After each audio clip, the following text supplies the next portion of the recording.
내 인생에 금이 가는 순간은 괴롭고 힘들고 부끄럽고 어찌할 바를 모르는 순간이지만 그 틈으로 하나님께서 손을 내어민다는 사실을 기억하시기 바랍니다.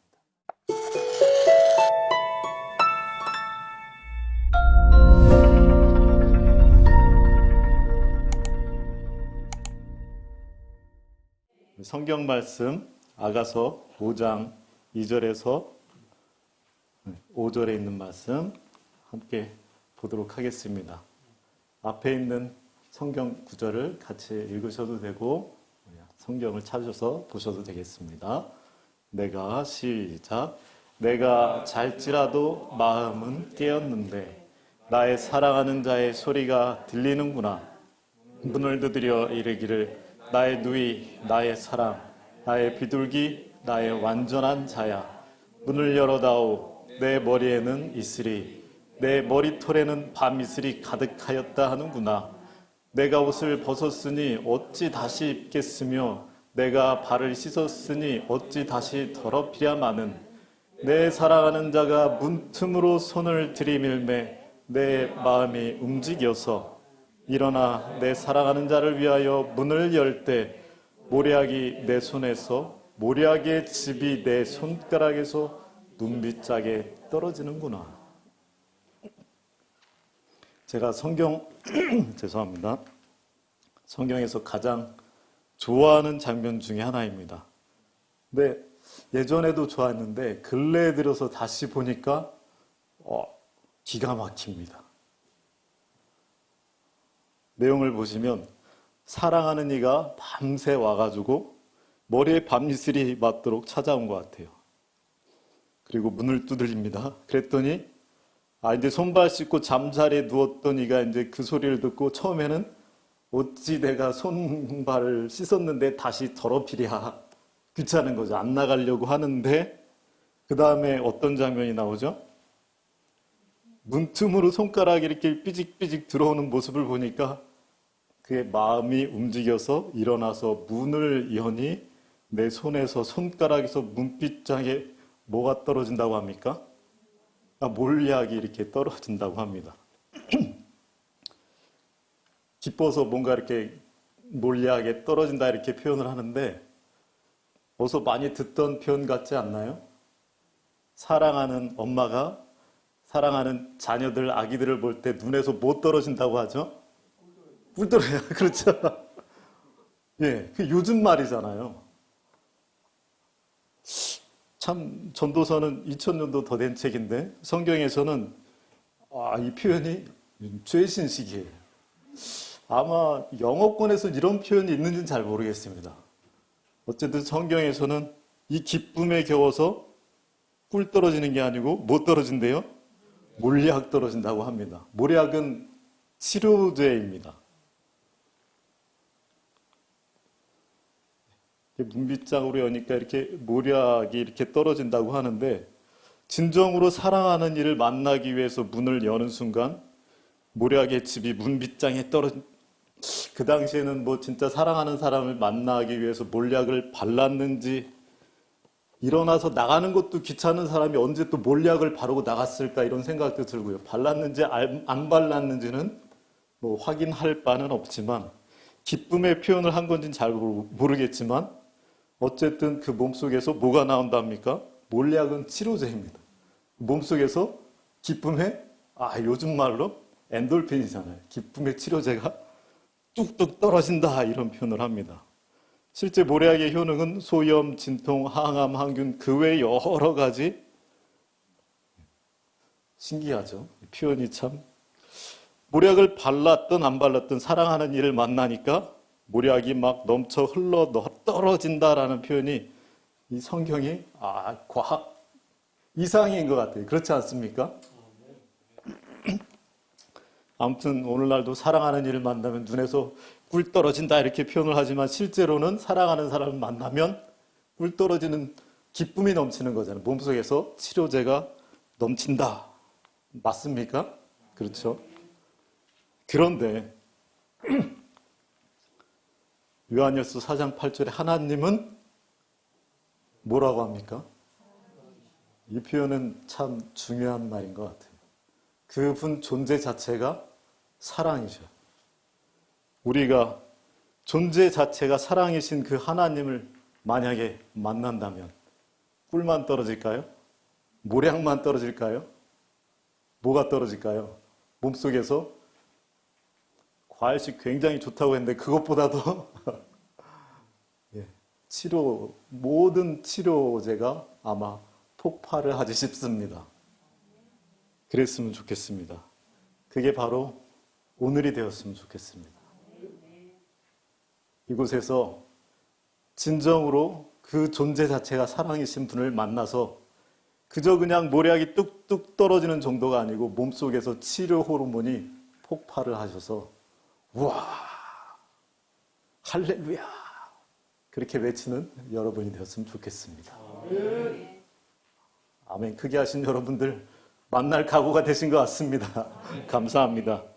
하나님을 만난다는 것은 참 어떤 이상이나 꿈이나 환상 속에서 만나는 그런 것도 있겠지만 그런 것이 아니고 많은 사람들이 신을 만난다고 성령을 받는다고 하면서 막 소리 지르고 울고 불고 막 못 알아듣는 방언도 하고 막 그러기도 합니다.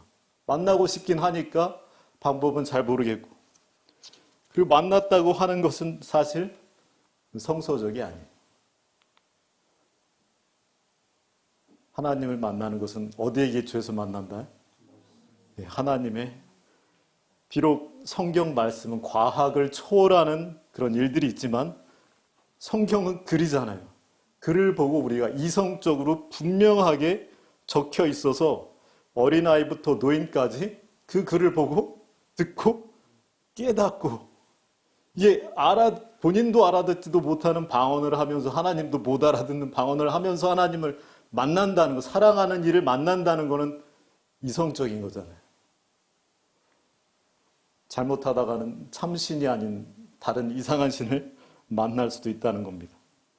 오늘날 우리가 하나님을 만난다는 것은 성경의 말씀을 통해서 성경의 말씀을 기초해서 하나님을 만난다는 사실이에요. 저도 하나님을 만나고 싶었습니다. 저도 신학을 어릴 때부터 모태신앙인이었고 하나님을 만나야지 뭔가 이렇게 신학과를 졸업하기 전에 그런 전통이 선배들한테 내려졌습니다. 저 뒷산에 올라가서 나무 하나를 뿌리 뽑아야지 네가 하나님을 만날 것이다. 저는 진짜 하나님 만나고 싶었어요. 왜냐하면 저희가 학생들을 가르치면서 공허하고 그게 뭔지도 잘 모르겠고 하나님을 만난다는 것은 그래서 참 그 갈증에 저도 이제 소리도 질러보고 통성기도도 해보고 밤샘 기도도 해보고 한 달에 한 번씩 밤새서 기도하는 그런 모임에도 나가봤어요. 뭔가 이렇게 은혜는 되는데 잘 모르겠어요. 나무를 뽑아볼까? 나무를 막 흔들면서 치면서 손바닥만 아프고 그러다가 제가 너무 답답해서 늦가을 한 11월쯤이었어요. 추운 겨울에 근데 기도 모임이 끝나고 기숙사로 들어가야 되는데 제가 그때부터 한 11시가 넘었던 것 같아요. 11시부터 뒤에 있는 불암산 산꼭대기까지 그냥 한 걸음에 올라갔어요. 한 3시간 반 정도 걸렸는데 미친 듯이 올라갔습니다.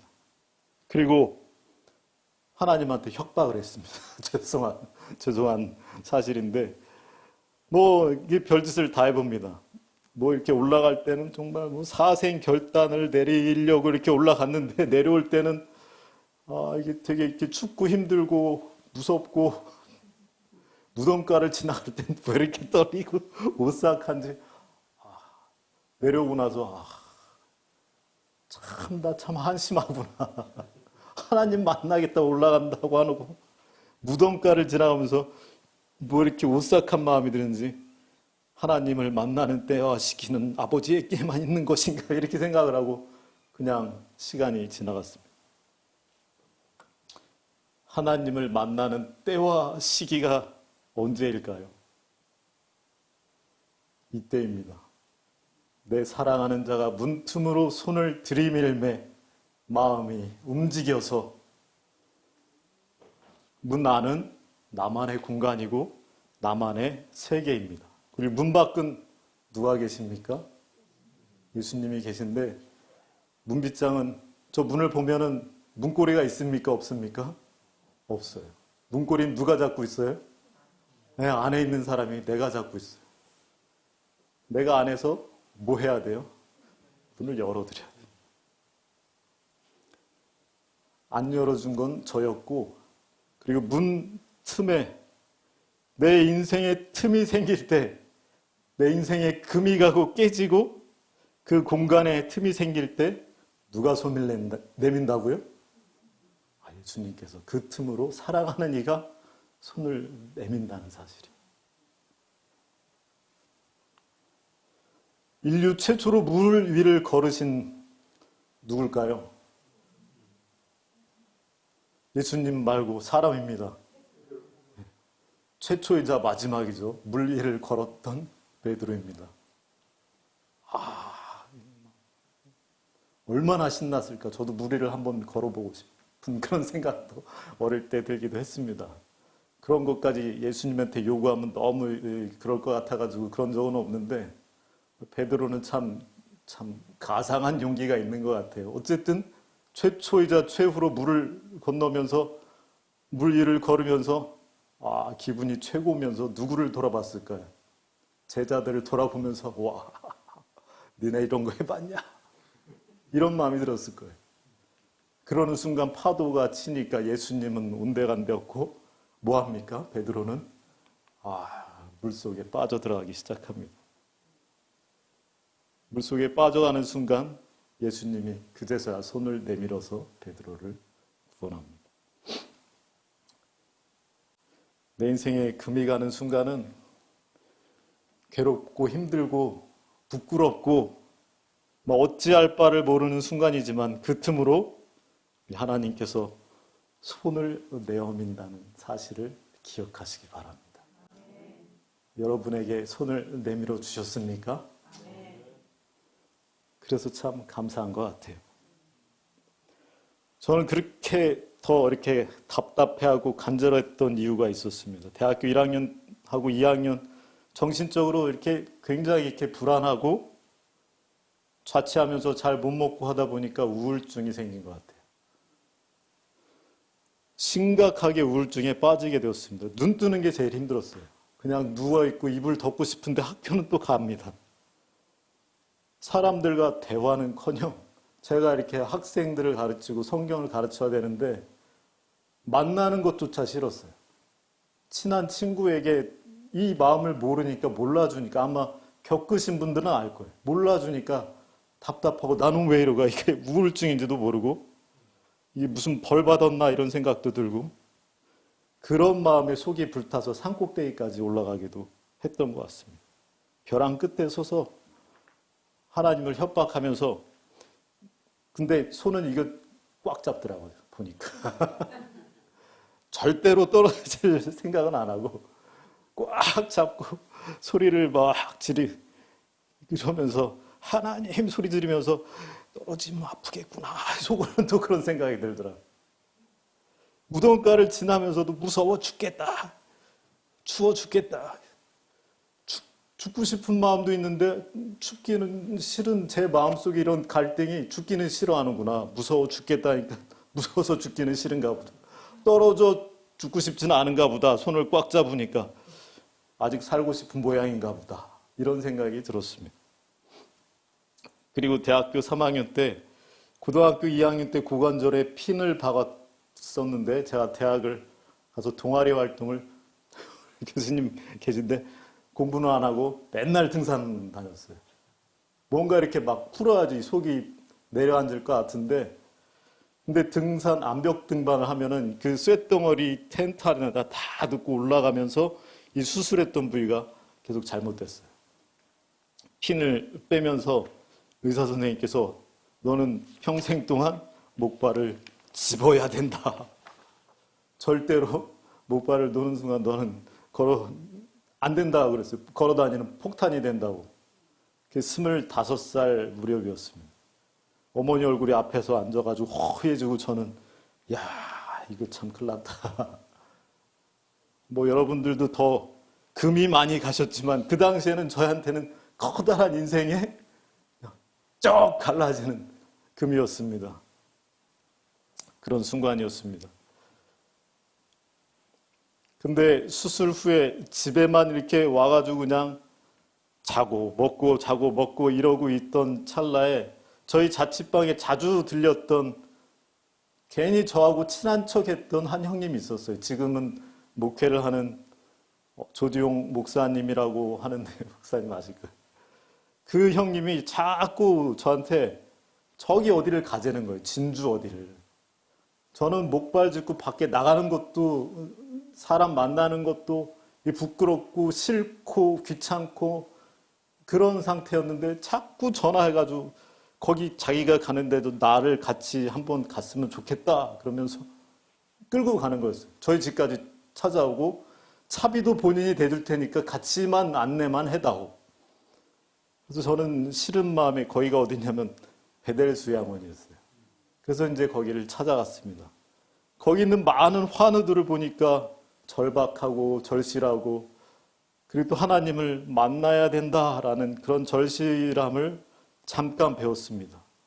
그리고 나도 뭔가 해야 되겠다. 그때부터 생각을 하게 되었고 그 형님과 저는 다시 이제 경기도 평택이 집인데 돌아오고 그 형도 이제 집으로 돌아왔고 저는 이제 그렇게 나가기 싫었는데 어머니 제가 거기 다시 한번 가봐야 될 것 같아요. 그래서 저 혼자 목발 짚고 짐을 이렇게 메고 배낭을 메고 그 진주까지 버스를 타고 뭐 시내버스를 타고 이렇게 길을 떠났습니다. 그리고 무작정 떠났습니다. 다부지게 다짐을 하고 일주일 동안 내가 물금식, 물만, 뭐 과일도 아니고 물만 먹고 금식을 하면서 내가 하나님을 찾아보겠다. 그렇게 금식을 하면서 무작정 또 이제 가만히 있으면 또 시간이 무료하니까 성경을 봐야 되겠다 하고 하여튼간 무작정 이렇게 무대뽀로 이렇게 시작을 했습니다. 이틀, 3일 물만 먹고 화장실만 가고 성경만 계속 보는데 3일이 지나니까 제 머릿속에 생각나는 딱 한마디 구절이 있었는데 밥 한 숟가락이었습니다. 절박하게 왔는데 3일이 지나니까 밥 한 숟가락만 먹고 싶은 성경을 보면서도 제사장들 뭐 이렇게 먹는 얘기만 나오면 거기에 꽂혀가지고 맛있겠구나. 20대니까 더 그랬던 것 같아요. 그렇게 또 4일이 5일이 지나가고 6일 무작정 시작한 금식 기간과 무작정 성경을 모세오경도 다 끝나지도 않았는데 배만 고프고 한 6일째 되니까 내가 여기 뭐하러 왔나. 밥 굶고 그냥 내가 지금 성경도 못 읽고 이게 뭐 하는 걸까. 그리고 마지막 날 안식일에 예배를 드리는데 하필이면 그 일주일 기간 내내 거기를 운영하시는 최차순 원장님이 미국에 가셨어요. 그리고 거기 운영하시는 분 따님하고 그리고 그날 안식일 날 이제 저 설교라도 듣고 힘을 내자 했는데 거기 이렇게 시설 관리하시는 어떤 나이 많으신 장로님이셨어요. 말투도 저처럼 이렇게 느리셔가지고 충청도 말투로 느리 천천히 하시니까 졸렸어요. 졸았습니다. 마지막에. 그리고 마지막 예화 시간에 제가 잠깐 눈을 떴어요. 근데 그때 예화가 그 지루하게 설교 시간을 보내다가 마지막 그 예화가 어떤 예화였냐면 그 두 분의 이제 환우가 왔는데 같은 방을 썼는데 한 분은 급성 백혈병 여인이었고 또 한 분은 그 뇌에 이렇게 종양이 이렇게 커가지고 이렇게 바깥으로 불어났는데 여기서 이게 또 터져가지고 진물이 흐르는데 냄새가 이게 굉장히 희한하고 독특하고 괴로운 냄새. 그 뇌수가 이렇게 좀 나와서 그랬었던 것 같아요. 그러니까 사람들이 다 기피하는데 하필이면 백혈병 걸린 여자하고 같은 방을 쓰니까 둘이 그냥 너무 불편한 거예요. 이 여인도 자기 몸도 힘들어 죽겠는데 그런 하필이면 왜 저분하고 중년 조금 더 된 그러다가 이 백혈병 걸린 아가씨가 기도를 하기 시작했어요. 저분하고 잘 지낼 수 있게, 저분하고 대화라도 할 수 있게. 이분도 서로 미안해서 대화를 서로 안 하고 그냥 잠만 자고 그랬대요. 그러다가 이제 기도를 하기 시작을 하고 교회에 와가지고 이제 낮에도 이제 교회가 비어 있으니까 교회에 와가지고 기도를 하는 중에 소리를 내서 기도를 했나 봐요, 이 아가씨가. 저 아주머니를 위해서 기도를 하고 정말 간절한 마음으로 기도를 하고 그 분을 사랑할 수 있는 마음 갖게 해달라, 그런 기도를 했대요. 근데 우연히 그 뇌종양 아줌마가 지나가다가 들었어요. 나를 되게 경계하고 싫어하고 막 본인 때문에 되게 이렇게 괴로워하는 걸 알기 때문에 나를 싫어하겠거니 생각을 했는데 자기를 위해서 기도하는 그거를 듣고 굉장히 고마웠다는 거예요. 미안했던 마음이. 그래서 이제 둘이서 서로 이제 그 사실을 확인하면서 서로 대화하고 어디 살았니? 어떻게 이렇게 질병이 생겼니? 그동안 막 겪었던 얘기들, 속상했던 얘기들 서로 막 얘기하면서 부둥켜 안고 울다가 웃다가 그렇게 시간을 한참을 보내고 나서 그 기간에 그 두 분이 놀랍도록 회복되었대요. 눈에 띄게 두 분만 좋아지고 다른 분들도 좋아졌지만 그 모습을 보고 본인이 너무 기뻤다. 그래서 서로 이렇게 사랑하고 대화를 나누고 그래라, 그런 취지의 설교였습니다. 그 이야기를 듣고 졸다가 이제 깨어서 그 얘기를 듣고 결심했습니다. 나도 다시 이제 기도하자 이제. 근데 무작정 금식도 해봤고 무작정 성경도 안 되니까 이제 다시 무작정 기도하자. 제 방에 와가지고 무릎을 꿇었습니다. 어디서부터 기도해야 될지를 몰랐습니다. 하나님, 그냥 저는 답답합니다. 우울증인지 뭔지 모르겠지만 힘들어 죽겠고 살고 싶은 희망도 없고 배는 고프고, 근데 하나님을 만나기를 원합니다.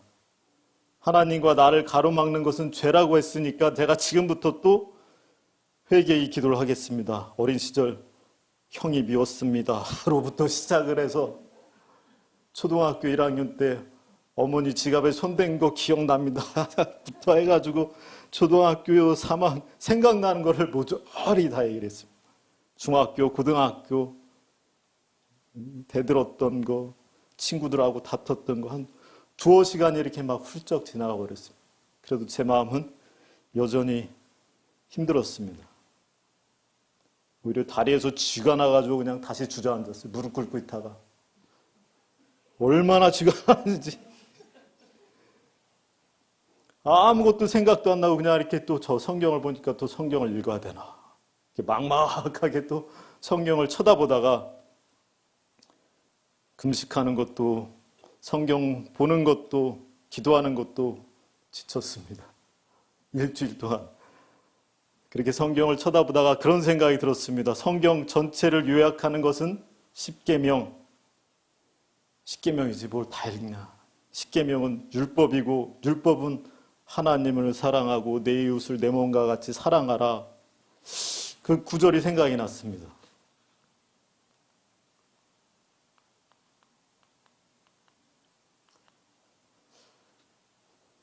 한번 같이 읽어볼까요? 예수께서 시작. 예수께서 이르시되 율법에 무엇이라 기록되었으며 내가 어떻게 읽느냐. 대답하여 이르되 내 마음을 다하며 목숨을 다하며 힘을 다하며 뜻을 다하여 주 너의 하나님을 사랑하고 또한 내 이웃을 내 자신과 같이 사랑하라 하였나이다. 예전에도 많이 읽었던 내용이었는데 그 구절을 생각을 하면서 성경을 보다 그 말씀이 생각나고 내 이웃을 내 몸과 같이 사랑하였느냐라는 퀘션 마크가 생기고 제 마음속에 아닌 것 같은데요. 아닙니다. 라고 하면서 갑자기 제 머리를 세게 얻어맞은 그런 충격적인 그런 글귀로 이렇게 확 제 마음을 때렸습니다. 그리고 나는 율법도 잘 지키고 금식도 일주일에 한 번씩 하고 희생도 하고 봉사 동아리 가서 열심히 장애인도 돕고 그리고 열심히 사는 것 같은데 근데 알고 봤더니 그게 다 그냥 나를 위해서 살았구나라는 걸 알았어요. 그냥 이웃을 위해서 한 게 아니고 나를 그래서 그랬구나. 내가 이렇게 목사가 되려면 설교도 잘해야 되는데 그게 또 이제 고민하면서 그게 나를 위해서 그 고민을 하고 있었구나. 알고 봤더니 나는 하나님하고 완전히 반대대로 살았구나. 이거를 한순간에 이렇게 막 확 느꼈습니다. 내가 왜 이렇게 바보같이 살았지? 창피하고 되게 부끄럽고 내가 그래서 우울증이 생겨서 참 못났구나. 그래서 이래서 죄인이구나라고 하면서 크게 이게 뭔가 이렇게 와닿는 순간에 막 굉장히 기쁜 거예요. 굉장히 기쁜데 웃으면서 눈물이 그냥 막 콸콸 쏟아지는데 어떻게 표현을 할 수가 없었어요.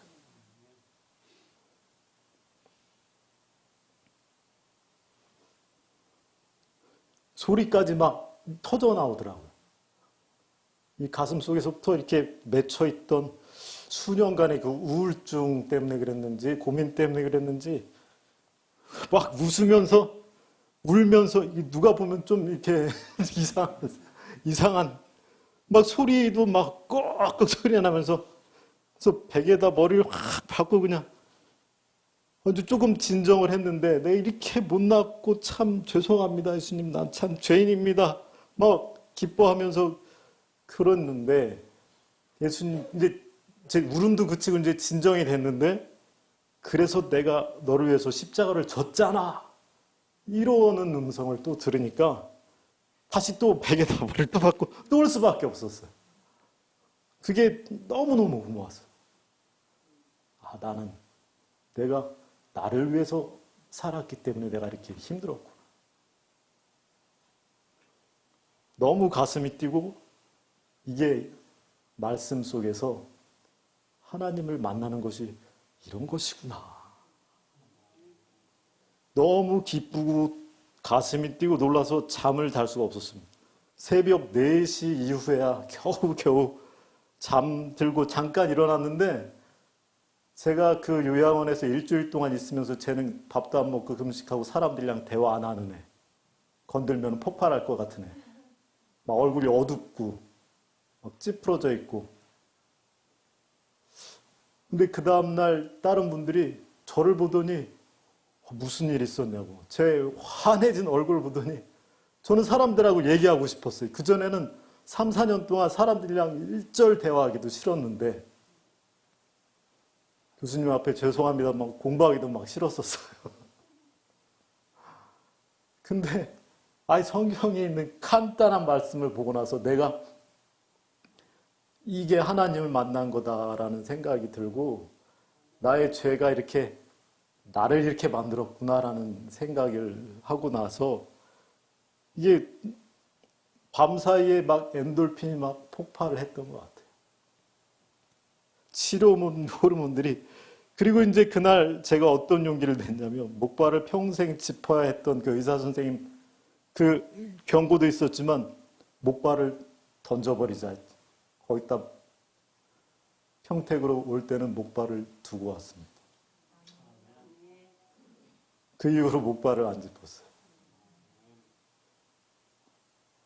제가 철인삼종도 나갔습니다.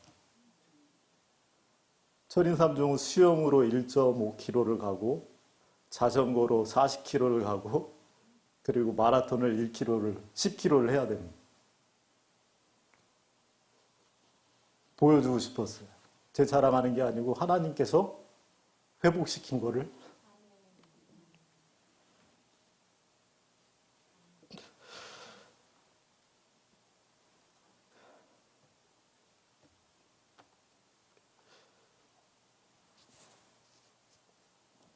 제일 힘들었던 건 가족들과도 대화하기가 힘들었어요. 가족들한테 얘기하는 거 살갑게 나 이랬어 저랬어 그런 얘기조차 할 수 없었는데 이게 나 때문에 그랬구나. 하나님을 알게 되면서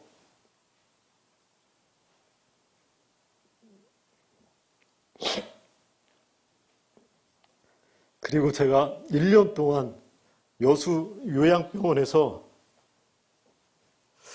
베델 수양원에서 계속 봉사하고 싶었지만 거기는 텀이 있었어요. 그 당시에. 사모님 감사합니다. 여수 요양병원에서 1년 동안 이런 요양센터인데 암 환자분들을 위해서 봉사하리라라는 용기가 생겼습니다. 나를 회복시켜 주신 하나님을 이렇게 전달해 주고 싶었어요. 한 분 한 분. 가서 웃으면서 저도 고장 났었어요. 여러분 조금 고장 난 거 하나님께서 고쳐 주실 거예요. 1년 동안 제 20대에 가장 행복했던 나날이 그곳이었어요. 그곳에서 만났던 분이 서대두 목사님. 지난 한 주간 동안, 5일 동안 즐겁게 이렇게 봉사를 했었죠. 그리고 학교에 다시 복학을 하게 됩니다. 이제 봉사를 진정으로 하고 싶다라는 생각이 들었습니다. 그 당시 복학하고 학기 초에 어떤 목사님이 신학생들한테 모인데 와가지고 수원에 있는 목사님이신데 이게 거리가 머니까 학생 전도사를 구하는데 안 간다는 거예요. 그냥 서울 인근에 있는 교회만 가고 학생 전도사들이 수원까지 안 간다. 4학년은 특히 안 간다. 근데 제가 4학년 때 제가 가겠습니다. 이렇게 용기를 제가 손을 들고 있더라고요. 저도 깜짝 놀랐어요. 내가 이런 용기가 어디서 나지? 근데 갔습니다. 1년 동안 제가 2학년 때 학생 전도사를 하다가 도망가고 3학년 때 학생 전도사를 하다가 산으로 가고 막 없어지고 막 그랬었어요. 문제였었는데 제 1년 동안 열심히 봉사했습니다. 그리고 졸업을 앞둔 또 학생들에게 중국으로 가서 선교 봉사할 사람, 또 제가 또 이렇게 손이 왜 자꾸 올라가는데 용기를 주시더라고요. 그 용기가 나게 되었고 그 덕분에 그 중국 청도 지역에서 이용수 원장님을 중국에서 만나게 되었어요. 하나님의 은혜가 너무너무 감사한 것 같아요. 하나님을 죄인인 인간이 만난다는 것은 막연한 그 신앙적 체험이 아니고 하나의 공식입니다. 그리고 하나의 과학입니다. 공식은 이렇습니다. 하나님의 존재 자체가 사랑이십니다. 하나님은 사랑이십니다. 하나님의 율법 또한 사랑이다. 사랑이다. 나는 율법을 통해 정죄를 받지만 왜냐하면 지금도 내 이웃을 내 몸과 같이 사랑하지 못하거든요. 은혜를 받아야 할 수 있거든요. 피곤하면 다른 사람보다 내 몸 돌보기가 바빠지는 게 인간이잖아요. 근데 그 율법을 통해 정죄를 받지만 하나님께서 은혜를 주시고 또 사랑하라 명령을 합니다. 나는 율법을 통해 정죄를 받지만 하나님 저 못합니다. 이렇게 고백과 회개와 십자가의 은혜를 주십니다. 예레미야 31장 33절에 내 심령의 율법 막 딱딱하고 힘든 그게 아니잖아요. 사랑하라, 사랑하라. 이것이 새겨지는 순간 같이 읽겠습니다. 그러나 시작.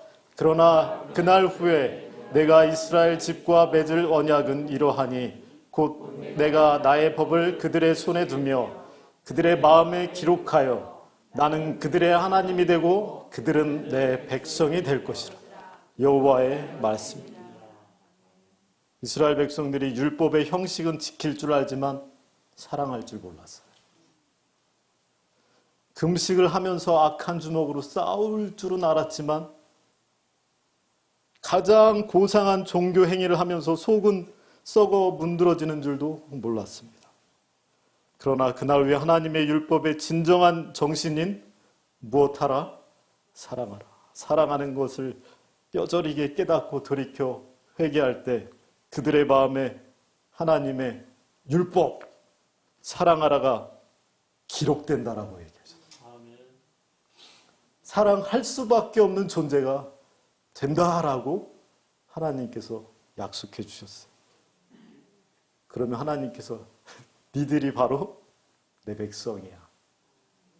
이전에는 사랑할 줄 몰랐지만 이제 사랑할 수 있으니까 너 나 닮은 하나님의 백성, 하나님과 같아지는 것이죠.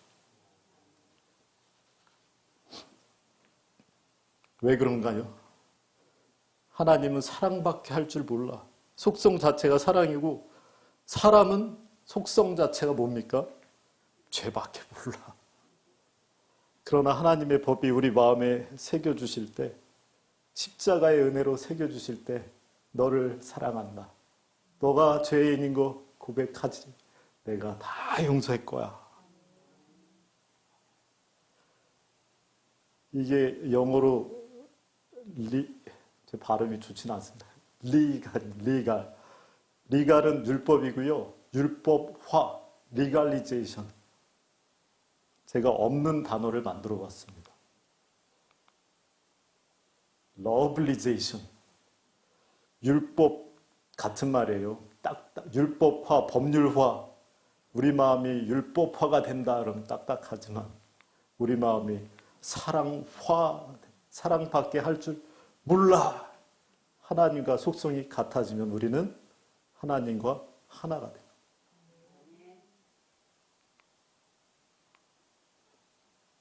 그래서 이와 같이 율법이 우리를 그리스도에게로 인도하는 봉학 선생이 되어 이 말이 성취가 되는 겁니다. 율법은 우리를 얽매이는 게 아니고 이 율법은 사랑하라잖아요. 그 사랑이 우리를 누구한테요? 그리스도에게 인도한다. 그래서 우리는 예수님을 만날 수 있게 되더라. 만나시기 바랍니다. 율법 앞에 서시고 하나님 앞에 서시기 바랍니다. 그 순간 용서와 사랑과 화해와 감사와 기쁨, 이 치료 호르몬이 몸속에서 넘치는 게 아니고 폭발을 합니다. 그 이후로 제가 가족들과 다시 자기밖에 몰랐던 제가 자존심만 세우던 제가 이제 자존심 낮추고 그러다 보니까 이상하게 자존감은 올라가요. 자존심을 떨어뜨릴수록에 난 자존심이 높으면 앞에 나가서 이렇게 얘기하는 게 부끄럽고 막 힘들고 그랬는데 자존심을 막 낮출수록에 사랑하는 마음이 커지고 사랑하는 마음이 커질수록 친구가 많아지는 것 같아요. 행복해졌어요. 나밖에 모르고 나만 힘들고 나는 왜 이럴까 이렇게 원망하던 제가 아직도 부족하지만 행복해졌습니다. 내가 오늘 비록 인생길에서 원하지 않았던 금이 갈라지는 틈이 생겼지만 그 틈으로 누구의 손이요? 예수님의 손을 내미시는 그 손길을 잡으시기 바랍니다. 모략이든 엔돌핀이든 철철 흘러넘쳐서 하나님 만나시고 건강도 회복하시고 하나님 만나러 또 하늘까지 가시는 우리 모두가 되기를 간절히 바라면서 말씀을 마치겠습니다. 우리를 여기까지 인도하신 아버지 하나님, 우리를 붙들어 주시고 우리에게 손을 내밀어 주셔서 참으로 감사합니다.